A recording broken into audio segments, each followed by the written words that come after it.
Nung makita ko, bigla akong ako ang unang nabuhayan ng loob. Gusto ko eh. Sinalubong talaga, napayakap ako doon sa tao eh. Kasi humahangos nga po eh. Nakita namin eh. Hindi nga siya makapagsalita eh. Anong nangyari sa'yo? Hinihingal po eh. Hinahabol ako. Sino nga ako mahabol sa'yo? Wala na. Yung mga NBI, nandun sila. Tapos ginaganon niya sa akin yung daliri niya. Itong isa, basag itong isa. Yung isa, nabalatan dito. May dugo. Sa kakaganon niya yata sa ano. Yun na nangyari. Ito yung problema. Bakit merong NBI sa loob mismo ng Senado? Bakit pinayagan yon? Na doon pala siya huhulihin. Wala bang paggalang sa Senado? Ito yung pinaka main question na dapat itanong natin. Gusto niyo siyang hulihin sa labas. Paglabas niya o kaya pag bago pumasok, nandun kayo sa labas. Opo. Pero yung nakipag-coordinate kayo, kasi ang inamin na ni former SP na pumunta ang NBI sa kanya, umaga pa lang. Umaga pa lang, Tapos, makipag-coordinate kayo sa OSAA. Sabi, ito yung aming Sergeant at Arms. Opo. Ba't yung ginawa yun? Member ng Senado ang uhulihin. Sa loob mismo ng aming bakuran. Kasi sinanong ko siya, habang sila ay mapupula lahat ang...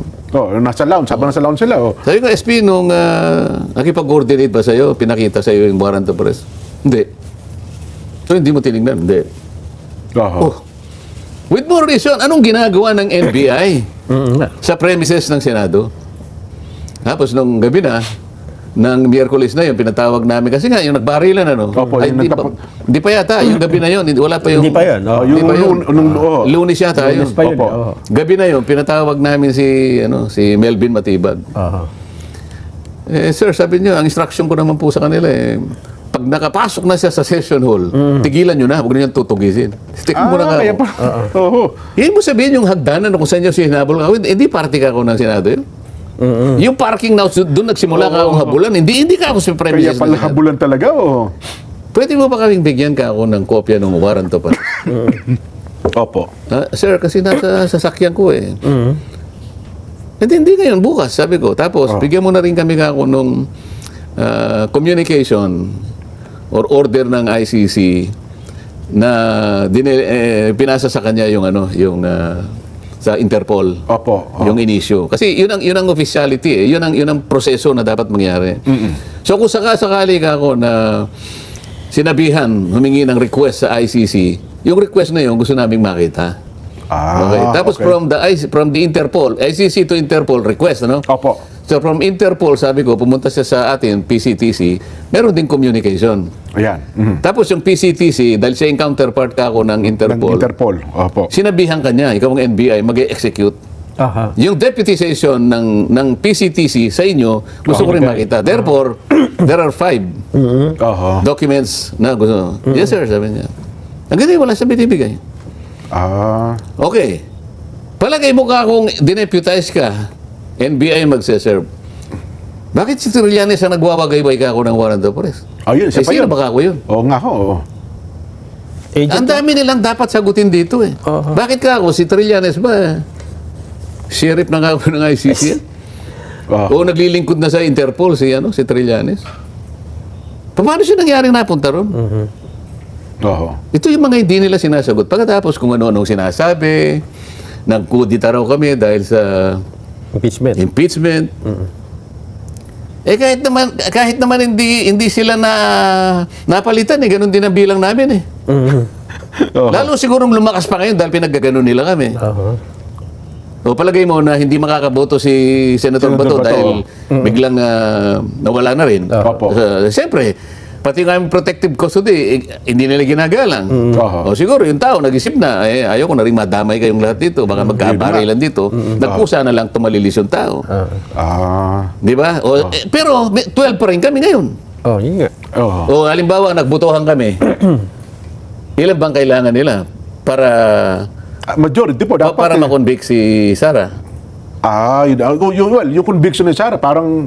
At least mga 16 votes. One-third. Two-thirds. Opo. Paano sila makakakuha ng 16? 12 kami. Oo nga, kulang pa rin. Kahit pa sabihin siyam lang kayo, ano pa man. Pero 12 lang kami. Paano ngayon yan? Paano magiging anong connection nung Impeachment. Oo nga, no? Kasi yun ang unang pinalulutang, kaya daw ninyo pinilit na makuha ang Senate majority, kasi parang preparasyon nga raw ho, kung may akyat na sa Senado ang impeachment complaint. Hindi, matagal nang maraming reklamo kasi. Unang-una, si Ping Lacson ayaw niyang magtawag ng... Isa pa yun. Ng Hearing ng Blue Ribbon, ipagpatuloy. Isip-isipin mo naman ang mga tao, halos siyam na buwan ang naghihintay. Kinuha niya yung tungkulin na yon, ang pananagutan na yon. Ang gusto pa niyang mangyari, bago daw siya mag-hearing, pipirma kami doon sa kanyang partial report. Na marami nang naiinis, kaya kita mo, maski sila ay nang pumirma. Oo nga. Yung majority. So, maraming disgusted na sa kanilang ginagawa. Sa panig ko din, hindi lamang yun eh. Yung mga panukalang batas ko, hindi umuusad eh. Sa kanila, puro sila na lang. Kaya makikita mo, sila na lang ang nagdidepensa, nag-i-sponsor ng mga bill nila. Kasi sila yung nauuna eh. Puro na lang yung puro ganun, na puro, hindi mo na malaman kung paano nila maayos ang problema ng bansa. So para sa inyo, isang dahilan ho yun kung bakit... Halimbawa, unahin pa nila yung autism, yung ganyan. Akala mo naman, nala nang makain ng buong Pilipinas yung autism. Hindi ko naman sinasabing hindi importante yun. Opo. Kaya lang, i-priority. yun daw, ang tawag din, yung feeding program sa ganito. Okay din naman yung feeding program sa mga eskwela. Bakit yung mga bata lang? Paano yung matatanda at maraming taong nagugutom? Hindi ba ito yung unahin natin? Paano yung sinabi ko na gusto ko 200 kilowatt hours ng kuryente, i-substitute natin sa lahat ng mga subsidy na yan? Nawawalang visa lang yan, nalulustay lang ang pera, ganyan-ganyan. Tanggalin natin ang 12% VAT ng ganito. Wala. Itong mga importante, yun ang hindi nila... Hindi schedule. Siguro, konektado sila sa mga oligarch siguro. Kaya marami na rin ayaw din eh.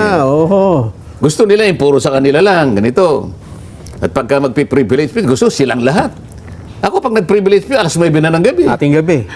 Paano hindi ka naman? Alam mo pa nung yung Lunes na yun, yung mga saysayang Lunes na yun. Palagi yung natala sa kasaysayan. Ayaw po, natala talaga sa kasaysayan po yun. Magmula nung Philippine Assembly. Alam mo yung Philippine Assembly noon unicameral lang ating Senado eh. Assembleya pala. Wala pang nangyari. 1960 at Wala pang nangyari na isang senador, incumbent senator, hinabol ng NBI, kamuntik nang nahulog sa, alam mo yung hagdanan namin, napaka-steep eh. Kapag hindi ka maingat doon, ay sus, kaya nga nadapa si Senador Bato eh. Hindi isa.